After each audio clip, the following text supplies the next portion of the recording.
Fl-ewwel 9 xhur ta' din is-sena l-Awtorità għas-Saħħa u s-Sigurtà fuq il-Post tax-xogħol OHSA wettqet rekord ta' 17,704 spezzjoni meta mqabbla ma' 9,400 sena l-oħra.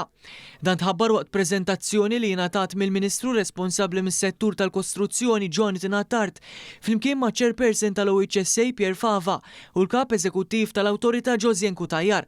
Dan dwar ir-riformi li twettqu fl-aħħar xhur bilan li tissaħħaħ il-kultura tas-saħħa u s-sigurtà fuq il-post tax-xogħol.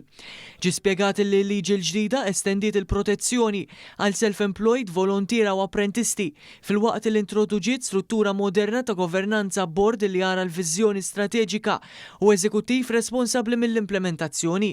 Il-liġi tagħti wkoll seta' immedjata lil OHSA f'każijiet ta' emerġenza u ddaħħal tribunal speċjali li jiddeċiedi każijiet b'mod aktar effiċjenti u b'inqas dewmien. Il-Kap Eżekuttiv tal-OHSA spjegat li l-investiment u r-riformi waslu għal titjib fl-operat tal-awtorità u tnaqqis kemm fl-inċidenti kif ukoll fil-fatalitajiet. Illum tajna rendikont kif dan il-perjodu ta' riformi leġislattivi fl-operat tal-awtorità u anka fejn jidħol il-pubbliku u l-awareness l-arfin qegħdin nagħtu sa wasluna biex verament ikun hawn il-bidla fil-mentalità u l-bidla fil-kultura li npoġġu s-saħħa u s-sigurtà tal-ħaddiem bħala priorità f'kull entità f'kull post tax-xogħol.